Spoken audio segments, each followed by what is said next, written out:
Hi, I'm Amy from Trees Not Teas, and we offer racers the chance to turn down the finisher's tee at the end of a race and plant a tree instead. And today we are super excited to be talking to Boff Whalley, author, fell runner, and ex-member of the pretty amazingly legendary band Chumbawumba. Legendary. They are legendary. Brilliant. Legendary.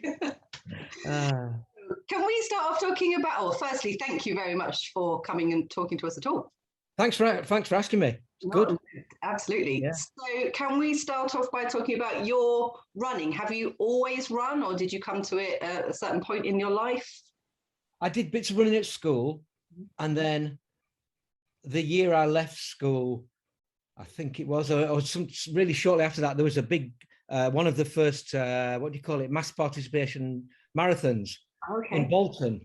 So me and my mate Dambert, we decided to do it, even though we didn't do any training or anything. We kind of went out for a couple of, 6 to 7 mile runs, and we thought, yeah, let's do it. And we entered it, and I ran round. For a little while, I was running with Jimmy Savile, but managed to shake him off, as it were. And then I never ran again for about 6, 7 years, because I just thought it was a good laugh and it was fun. Did you get round that first marathon? Yeah, I got round, yeah. But it wasn't a good time or anything. I just thought, yeah, so that's what running is. And so I gave up on it. Okay, I've done that now. Yeah, but then later on, I'm always telling this story because it's a kind of life-changing story for me. My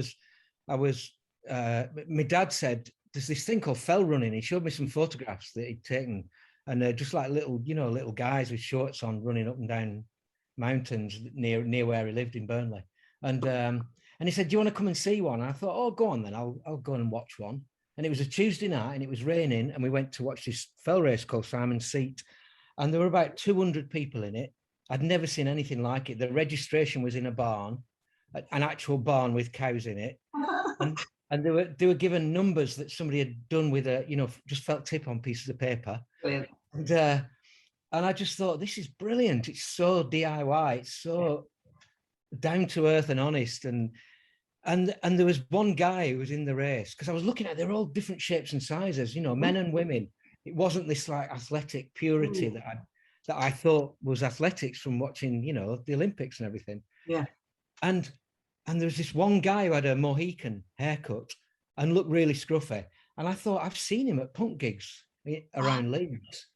And I just thought, he's like this local punk and he's doing this race. So anyway, they all set off up this hill.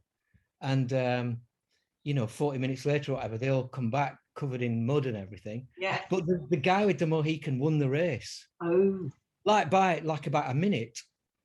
And I just thought, not only is it kind of sport where I think I'd be able to get away with doing it, yeah, but you can actually, you can do well. You're allowed to do well and not fit that kind of athletic idea that I thought. And I went and talked to him, and that was Gary Devine. Right. So I went and talked to him. I just said, I've seen you at punk gigs, and he's not a man of many words. He just kind of went, yeah. I said, this is great. I'd love to have a go at this. Yeah. He said, come round our squat tomorrow and I'll take you for a run. Brilliant. So he took me for a run, and it was like from the centre of Leeds, but he knew all the paths and trails along through Meanwood, and there were woods, and then we ended up near this reservoir, and I just thought, what a great way to get out of the city as well. Yes. It was all these things all happening literally within the space of a week or two. Wow. I just became a total convert. Right. And that was it. And ever since then, late 1980s, I've just run and really enjoyed it. So you were doing it then at the time that you were in Chumbawumba and through all that period? Yeah. Oh, yeah. It was essential, really. It was my balance. Mm-hmm. Yeah. If you're going to, especially in the early 90s and very late 80s, we were touring Europe. We were doing like 5, 6, 7 week tours of Europe. Right. In little minibus things, and you just travel all day, and then you're up all night. You're up till about 3 o'clock. Yeah. And it's gigs, and it's people smoking and drinking and everything else. Yeah.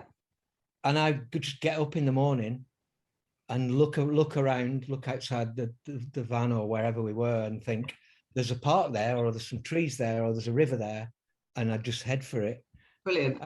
And I always try and get a run in before a sound check, just to kind of feel good about life. Yes, yeah, absolutely. Wow. And I bet, did anyone come with you, or was that just you off on your own? Yeah, no, Danbert did it for a while. Okay. Who was in the band, and I remember a couple of times where in Switzerland, when by the time we were on tour buses, where you travel at night and you sleep on the bus, Right. and then you wake up in the morning, you look out the window, and you're like, "There's the biggest mountain you've ever seen," kind of thing. Wow. And you just think, right, come on. And me and Danbert, we'd like literally get up, set off about 7 or 8 o'clock. All we knew is we had to be back by sound check, which would be about 3 o'clock in the afternoon. Okay. And we just see how far we could get up a mountain. Wow. On all the mountain trails. Yeah. And we'd have such a good time, and we'd get back. Sometimes we'd be touring with people or with other bands and everything. Mm-hmm. And you'd get back after literally 4 or 5 hours of a run, and people would just be waking up. Like, oh, is it sound check time? And you'd think, wow, I don't know how you can do that. That's amazing. No. Well, they probably thought the same about you. Don't know how you can do that. Yeah. Well, one of the things because one of the things we write in the book about Gary was that because he was in that kind of subterranean squatting, punk world, a lot of the punks didn't realize that he was getting up and putting on this funny running costume and going out running for a couple of hours in the morning, because they were just, every day they would just be in bed. Yeah.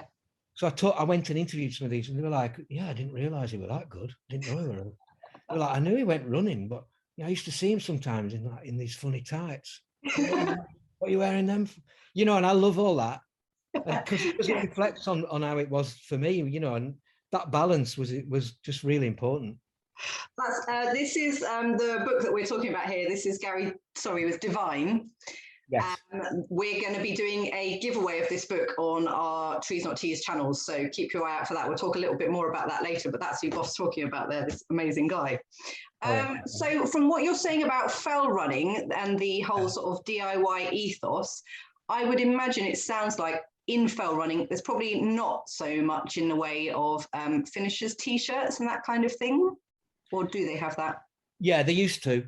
When I first started, because I started running, I started getting sort of reasonably good, and so I was just collecting fell race t-shirts. Okay. And at the time, because it was a novelty, I just thought, wow, this is great. I don't have to go and buy t-shirts. Yeah. But obviously, after a while, then you get to a point where you think, okay, I've got enough fell race t-shirts now. Yeah. And no offense to the people who designed them, but they were all pretty awful. They weren't the kind of thing I would wear in like everyday life anyway. So yeah, but there were a lot of probably in fell running a lot earlier than most other sports, the environmental issues, because of the fact that you're running in the countryside. Yeah, the environmental stuff was already there when I started doing it, and it was great because I was already kind of involved in various things, and to see it in the sport that I now then loved, I just thought, this is great. Yeah, it all kind of fitted in together. Actually, one of the stop me if I just can tend to just like waffle. Please do. No. Really early on, when I got really obsessed by fell running, they had the every year there's an international World Cup mountain running thing, and people from all over the world go to it, and they had it in Keswick. I think it was 1988 or 1989. Okay. And one of this bloke called Danny Hope, who was a lovely bloke, he was one of he was on the fell running committee. Mm-hmm. He also worked at BNFL, which is British Nuclear Fuels, at Sellafield, because he was Lake District based. Even Joss Naylor, the great fell runner, worked at BNFL as well. Right. And I always had real problems with that. Because I was very much against, not just nuclear waste, but also the why uranium was being shipped off to places like South Africa, and put on, and they were tipping the bullets with it for riot control and things like this. So there was this awful connection between all the stuff to do with Sellafield and obviously the environmental impact it had. And so anyway, Danny Hope, because he worked at BNFL, he got sponsorship for the World Cup from BNFL, and they sponsored the World Cup, and this caused a real hoo-ha in fell running.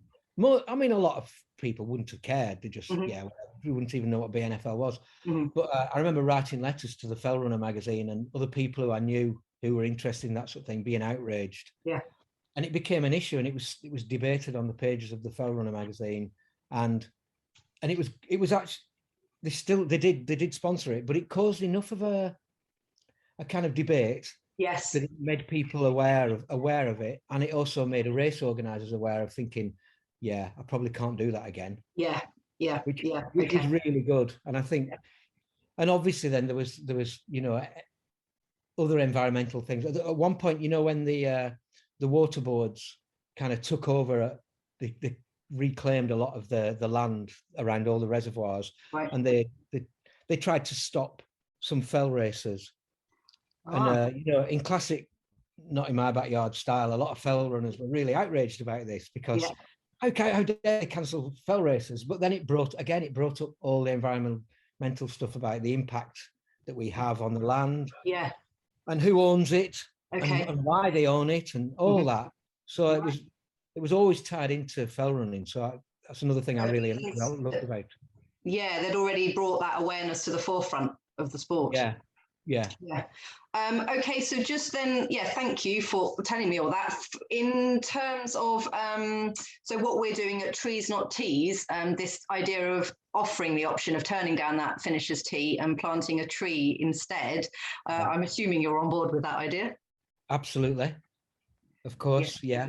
Are there any other things that you think that the running industry should be thinking about in terms of like events organising and things like that?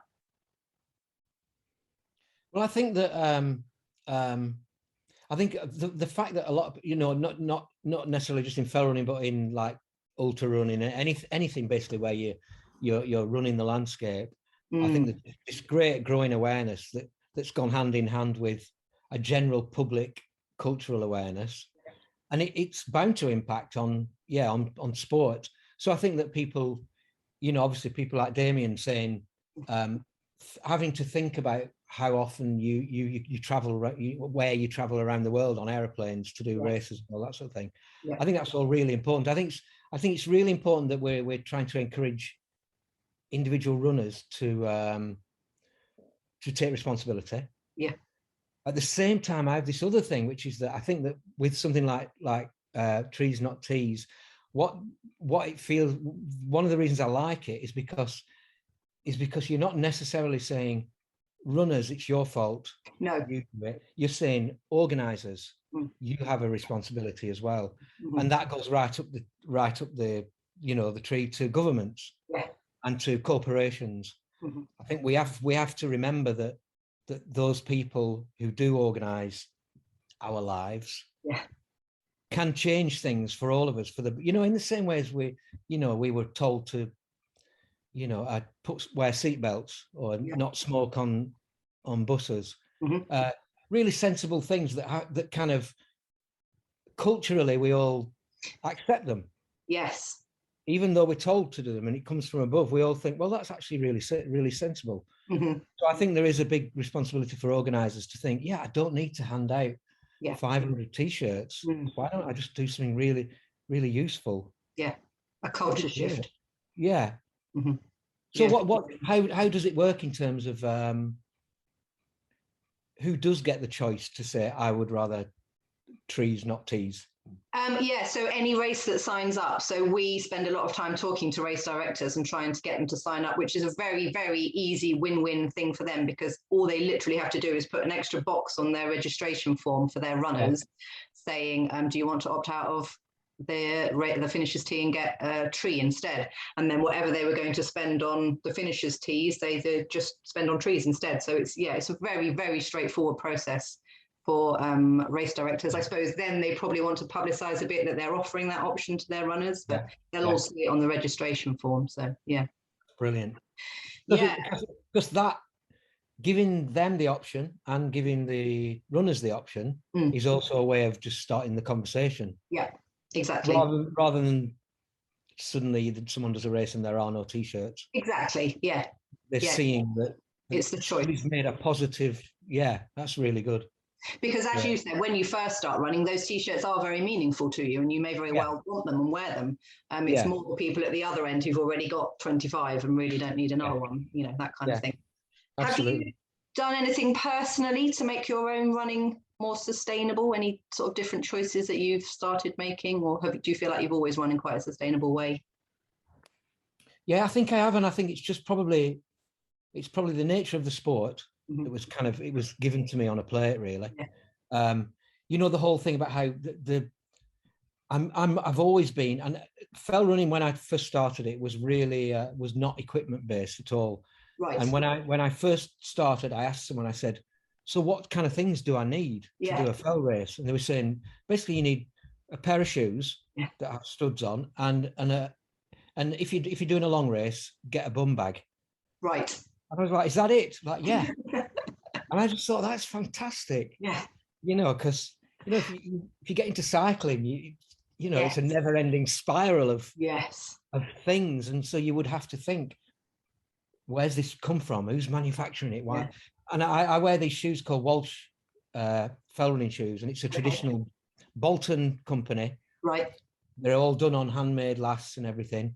And I'd love to say, oh, I've made that choice because, you know, because environmentally and, you know, and the travel miles and everything, it's a local company, great traditional heritage. But actually, they were just the first shoes I ever tried, because they were the only shoes at the time, fell running shoes. And they're so perfect, I've never needed to get any others. So it's just dead easy. Yes. Yeah, it's a whole minefield, a whole world, isn't it? The equipment that you can get. Yeah, that's probably something we need to think about as well. How much of this do we actually need? And you can, you know, at the risk of just ending up being really scruffy, you can wear running clothes for many years. Absolutely. I have tops that I think, oh, I'll put on that kind of newish top. You know, I've worn that for a while, and then I think, oh no, you know, my mum got me this for Christmas in like 2003. And they just last forever, these things. So it's really important not to just every year think, oh, I'll get some new cool equipment. And definitely. I mean, there's another sort of slight culture shift, as you were talking about before, about the idea of repairing things. So, you know, if something you own gets a hole in, you can sew it up rather than, you know, chucking it away and buying a new one. It's another culture shift that we perhaps need to think about. Yeah. Right. Can we just have a talk about this book? So is this just about to come out, or has it just come out? It's very today. Yay, publication day. I'd forgotten, and I got a letter from the publisher saying happy publication day. Oh, that's so sweet. Yes, that's great. So this is the story of Gary Devine, who, as we've mentioned, is a punk, very much punk rocker, and he became this amazing fell runner. Yeah, and he started running when he was like, you know, 10 or something like that. Okay. And quite quickly realized he was pretty good. Yeah. But also realized that he was really good on the fells. Okay. And loved running on the fells. So when he was quite young, you know, he had like school teachers saying, you know, maybe you should try doing the 3,000 meter steeplechase and take it seriously and join this club because you'll do proper training. And he was just like, well, I'll try it, but I just like running on the hills. Okay. And it did all the little local races where, you know, 10, 12-year-olds get, if you win a £5 note in a brown envelope. All the little old professional races, really beautiful, you know, set up around a town or a village. Right. And everybody goes, and they're traditional, and they've been going for years. And it's just a lovely, and so he just grew up in that scene. Right. And then he was at school, and somebody brought in an album by a band called Dead Kennedys. Right. And he'd never thought about kind of music or punk or anything. And he borrowed it and played it at home. And then within a few weeks, he was a punk. Right. He just went to punk gigs. He wore all the gear. He looked, he just looked like he couldn't put one foot in front of the other, never mind run up a mountain. But then every weekend he was doing these fell races. and I just thought, and he obviously, and he went on to be the British champion. Mm-hmm. And, you know, he was winning the Ben Nevis race with his pink Mohican and that kind of thing. Yeah. And so, you know, and there were all sorts of stories connected with this dichotomy, these extremes. And I just thought, what a lovely story. I love that story. And I've always thought that. And I got to know him and did a lot of running with him, and I was in his team, and because I was his mate, it wasn't something that I immediately thought, oh, I'll write a story about my mate. Yes. But eventually I thought, no, it's too good a story. It's one of those great British stories of mavericks and underdogs. The underdog. Yeah, and you know, everyone loves Billy Liar, not because they're into, you know, ballet or whatever, but because someone fighting against the odds to do the thing that he wants to do. Yes. And people not understanding it and thinking, well, that's a bit peculiar. You know, and all the punks, you know, thinking, what on earth does he do? What, you know, why has he got all these cups in his room? You know, trophies, which were just like in the corner, you know, shoved in a corner in the squat. They weren't like in a beautiful display cabinet. Yeah. And it just all made for a lovely story. And I just thought, what a great story. And it's true. So yes. So I thought I've got to write it. Yeah. Fantastic. Okay, right. Yeah. So as I said, we are going to be doing a giveaway of that. So yeah, keep your eye out on the post that we'll do for that one. So in terms of your own running, do you have? You possibly don't. Do you have like a proudest moment or anything that you've done in your own running that really made you feel like that you're really pleased about, really proud of? Yeah. There's probably a few. Okay. Yeah, because I'm just trying to think now. When people ask about the band, they were always, especially after Tub Thumping, people were always like, you know, what's it like to have, you know, found success after all this time? And we always used to say that's just a really awful way of measuring success when you sell a lot of records. Right. That's not success. That's just a kind of simple mechanical kind of version of how capitalism works, right, and how marketing works and all that sort of thing. The real success is being with a bunch of people for that length of time and still really getting on with each other. And the real success was when John Peel first played our single, and I thought, that's it will never get any better than this. And it kind of didn't. To feel like someone's playing your record or you've grown up kind of idolizing, and you're just so excited about it as a young person. But so with running, because I won, I've recently tried to remember it, because I've won some races, and I think it's probably about 10 or 12 altogether, and I can hardly remember them. And I kind of think, that wasn't the thing. Okay. My proudest moment was getting third fastest descent at the Mellon-T race in Scotland. Right. Because it was so rough and dangerous. Right. And it was a good quality field. Yeah. And I didn't win the race or anything like that. No. But I remember thinking, third fastest descent. That is so exciting. Because it was one of those races where you could kill yourself coming down these ridiculous bouldering scree runs. Yeah. And I enjoyed it so much. And I remember being able to overtaking people on this ridiculous descent and thinking, just the joy of running fast. It was so exhilarating. Wow. And probably my first fell race, which was the Burnsole. Classic Burnsole fell race. It's only about 20 minutes long. Mm-hmm. But that one, again, the descent, I finished 64th, I think I was, in my first race. Okay. So well down the field, but it was that descent where halfway down the descent, I remember thinking, this is for me. Yeah. It's the thing. I just felt like I'm out here on this amazingly kind of rugged hillside, and I can't think of anything anywhere I would rather be. Yeah. Wow. Fantastic. Oh, thank you. I knew they wouldn't be straightforward. Sorry about that. Moving stories there. Thank you so much for coming and sharing with us. It's been amazing. Thanks, Boff. Yeah, cheers. Thanks very much. Bye.